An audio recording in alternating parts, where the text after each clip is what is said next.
বিশ্বখ্যাত ব্রিটিশ নেপালি পর্বতারোহী নির্মল নেমস পূর্জার মরদেহ উদ্ধার করা হয়েছে পাকিস্তানের ব্রড পিক থেকে।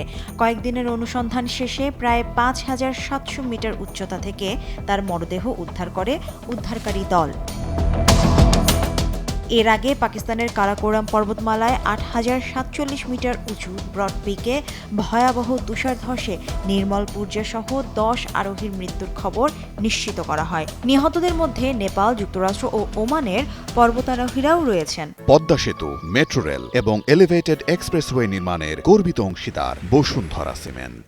মাত্র ১৮৯ দিনে বিশ্বের ১৪টি ৮,০০০ মিটার উচ্চতার শৃঙ্গ জয় করে ২০১৯ সালে বিশ্ব রেকর্ড গড়েছিলেন নির্মল পূর্জা।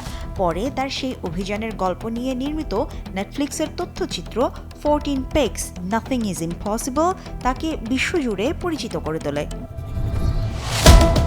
নেপালে জন্ম নেয়া নির্মল পূর্জা ১৬ বছর ব্রিটিশ সেনাবাহিনীতে দায়িত্ব পালন করেন, যার ১০ বছর ছিল বিশেষ বাহিনীতে। ২০১৮ সালে উচ্চ পর্বতারোহণে অসাধারণ অবদানের জন্য তিনি MBE সম্মাননাও পান। তার মৃত্যুতে শোক জানিয়েছেন ব্রিটেনের প্রিন্স উইলিয়াম, নেপালের প্রধানমন্ত্রী এবং বিশ্বের বিভিন্ন প্রান্তের পর্বতারোহীরা। উদ্ধার অভিযান এখনও চলছে।